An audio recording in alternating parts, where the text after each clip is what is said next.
Hello and welcome back to another episode of the Chicago White Sox March to October. And we're starting out in kind of a big way today because we have an Andrew Vaughn player lock. And this is an important one because he's really the only player left as part of this young White Sox team that really has any room left to develop. And last year, he didn't have an amazing year. He definitely took a step back, and I took a step back using him. I was way worse with Andrew Vaughn last season than I was the first 2 years. So he didn't really develop last year. I think he actually stayed about the same overall. But this year, he started out pretty solid. In his first 11 games, 42 at-bats, he's got a 286 average, a couple homers, more walks than strikeouts, and maybe most importantly, I've been playing good with him. Opening day, he hit that 2-out, 2-strike, go-ahead home run on a perfect swing, and then last episode, I had another perfect swing with him in another big spot that would have been a walk-off. It's just, the game jipped me out of it and didn't let the ball travel. But this is similar to last season because last season we did get a player lock with Vaughn early on in the year, and I only got a 1+. So this time around, we're shooting for a bigger one to hopefully really get him not just back on track, but all the way up to where he should be based on his first 2 seasons of this March to October. So let's hop in here. We're facing off against the Twins. They do have a really bad pitching staff. They're off to a hot start themselves, just like us, 3-11 for them. He bats in the 8 hole, so we're gonna have to make the most of every at bat because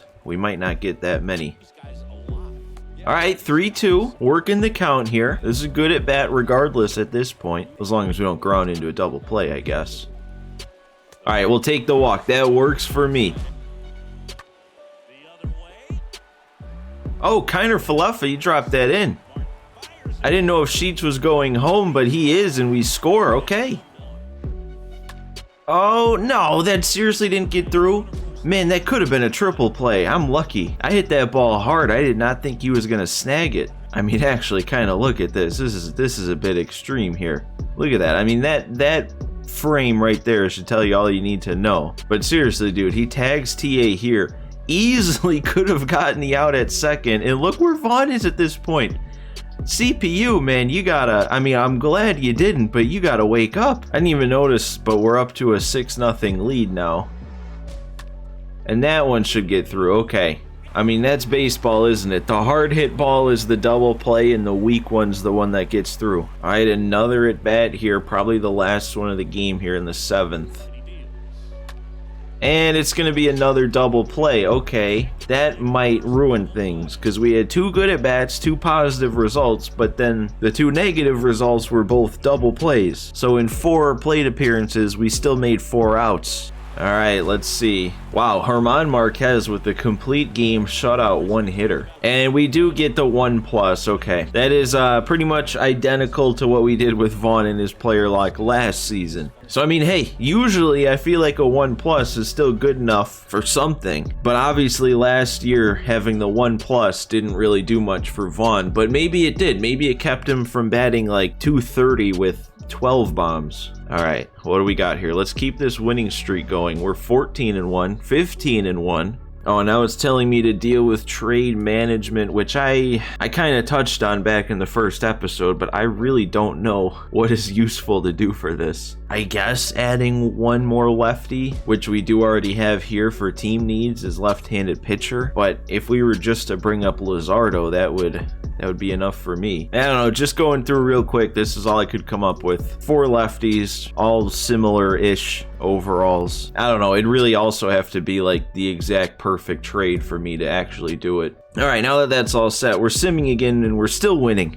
We haven't lost in that whole sim. Thrill home fans with a sweep. What's our record up to now? 17-1? Oh my God. And all those wins only bumped up our projected wins by 2. I wonder what the best start to a season ever is. Like, I don't know, through the first 20 to 25 games, who has had the best record ever. Well, now I'm intrigued, and I'll try not to take up too much time because I know I get carried away with stats, but if we're doing this good, we have to have a lot of guys with really good stats. I guess our starting starting pitching hasn't been incredible. I mean, it hasn't been bad, but Skubal, Ohtani, and Severino all don't have super impressive ERAs. Marquez definitely does, and Cease is having a really nice year with a lot of strikeouts. Kopech actually has 4 wins as a long reliever in 12 1/3 innings. 073 out there in the pen. I think we definitely have found his spot. Our relievers, Johnny Lasagna hasn't given up a run. Crochet's only run he's given up is me. Jose Ruiz and Javier haven't even pitched. Hendricks is off to another hot start to his season. Just like last year, he started out really hot. But 7 saves in 8 innings, 14 strikeouts to only 1 walk. I mean, he is definitely earning himself to retain that closer role. Taylor Rogers is actually pitching again this year. We must have a decent amount of lefty starters in our division or something, because Yermin's actually getting a lot of playing time. And you could make the case he's out playing Zach Collins. Sheets and Sano seem to be making up quite the platoon here. 565 on base for Sheets, 475 for Sano. Moncada, he's off to another good start, 413 on base, 3 bombs. Trey Turner and TA not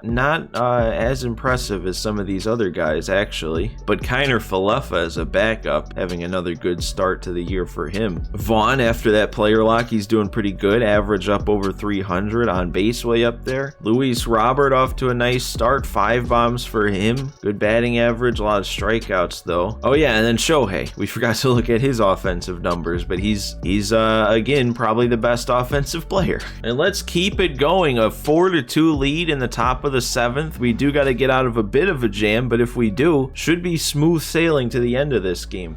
All right, Johnny Lasagna just came in, but what has gotten us to this point? It was a Marquez start, 2 runs allowed for him, and then on offense, our runs have come from a TA and a Vaughn homer. Moncada also has 2 hits. Vaughn has a double along with the homer, and we have Engel in for this one. Must be a Luis Robert day off. Let's get an early.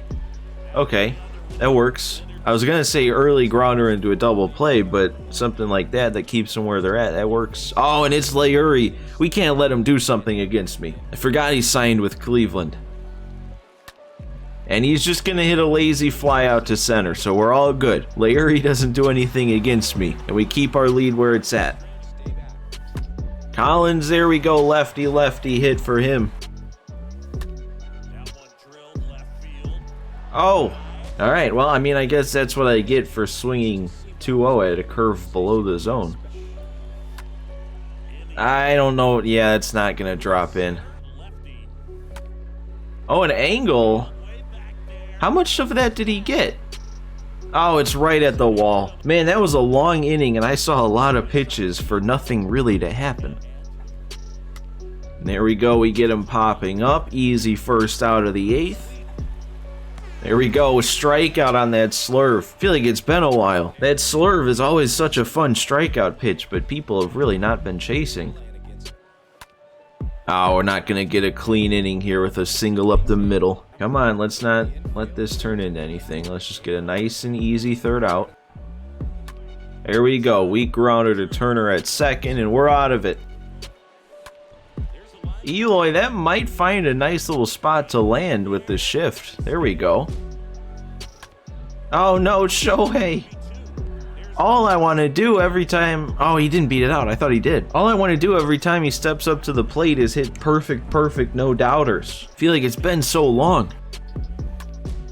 And that's going to be a lazy fly out. So that's that. We didn't do anything on offense in this one, but we just got to finish it now. This is Liam Hendricks' game. 2-run lead. I like our chances. There we go. Grounder to first on the 2nd pitch of the inning. And we got him with a slider. That's 15 strikeouts for Hendricks this season. Oh man, Andres Jimenez wants to give us a tough at bat here. He's taking some close pitches. What do I do here? Do I challenge him? Do I attack him? Or do I try and get him to chase on 3-2? I'm going to challenge him. We're going to go right back up and in. And he took it. He didn't want any piece of that. I have a feeling, though, this next little stretch of simulated games isn't going to go too well unless we have a quick turnaround. Only 1 momentum added on to what was neutral. But maybe we keep winning. Keep our win streak going against Houston. That's a big series to sweep, and we do. And then we get to play without losing a game. Okay. 21-1 on a 14-game winning streak. And we get another easy one here with a 3-run lead. We're going to go ahead and play this one. We're going to keep it going here. 3-run lead, 2 on, 1 out. It is Crochet on the mound, though, the only pitcher I've struggled with so far this year. We scored 5 in the 8th, and now they've scored 3 in the 8th. All right, well, dang, what's happened then to get us here? We have a Luis Robert and an Eloy home run. Trey Turner has 2 doubles. Dylan Cease pitched in this game. Man, he got left in just a little bit too long. And there's an unearned run on the board from that error. Wow, and they had a pitcher come in and give up 3 runs without getting an out. All right, well, Crochet is pretty new into this game, it seems. But we got to stick with him for at least 2 more batters. Okay, I'm going to pitch for the strikeout. Sit this guy down. There we go. Perfect pitch. Now we got to get this guy Casey Golden, already a homer today. There we go. I'm gonna take some speed off here. We're going slider. Tunnel it with that last pitch. No, come on. 14 speed though shouldn't get that run in. If Vaughn gets the ball in, perfect throw. Okay, it's just enough to get him. Bailed out. Turner, man, I don't need to be swinging at that. I don't know. I feel like I got to clean it up a little bit at the plate. We're winning games kind of in spite of myself. There we go. Base hit up the middle on that sinker. Oh, no way. Terrible swing. That is so bad. To be late on that and under it, I mean, that's just the kind of swing I can't be missing on. Eloy, I think he's still going to get on even though he knocked it down. Yeah, okay, we'll take it. Oh, no, how? Oh, I thought I waited back, but I was way too early. That is... Oh, and I missed... That was the exact same thing. I mean, I fixed the timing, but the PCI was terrible. All right, even though this is a save spot, I'm going to stick with Crochet because they have a couple lefties in a row that hit righties way better than they hit lefties. But actually, look at that. Akil Baddoo, 3 for 5 against Crochet. There we go. Make it 3 for 6. That's going to drop in, isn't it? Wow, dude, Crochet, buddy. Why can I not? I can't prevent that. We barely got out of that last inning because of a nice throw, but that was another ball that got down. Nobody else is giving up as many hits as Crochet. I am. I'm going to take him out. I don't want to take any chances here. With the runner on, 1 out, we'll go to Hendricks. He's 10 for 10 now in save opportunities. 11 innings, 18 strikeouts, 2 walks. Oh, I thought for sure he was going to go after that. I thought he was going to go after that, too. There we go. I think he was out in front of that, actually, but it got him striking out. Baez, oh, look at Hendricks, just showing off a little bit there to end this one. That's Liam Hendricks' 11th save, and we're not even out of April yet. I mean, we're just winning so many games that he's racking up a couple months worth of saves in one. Yeah, we still have a full week of April to go, and we're still gonna win game. Oh, there we go. That breaks our streak. Random game against Detroit that we don't get to influence. All right, but I mean, hey, we get a chance to kind of start up another streak already here and sweep the Jays. It's another short one, but you know what? We've already played enough in this episode. We'll save this one to start the next one. Hopefully a nice, easy way to start out next episode. But how about this one, man? I mean, the team is doing it on their own because I sure haven't done anything to help, really. 25-2 to start this season. We are definitely on our way to a three-peat. So guys, make sure if you enjoyed this episode, you hit that like button for me. And if you're still watching this series and you're not subscribed to the channel, go ahead, do me a big favor, hit that subscribe button. We're going for 1,000 before 23 comes out, and once we get to 1,000, I'm gonna start live streaming. So make sure if you enjoy my stuff, hit that subscribe button for me. But guys, that does it for this one. Thank you all for watching today. Thanks for stopping by, and I will see you next time.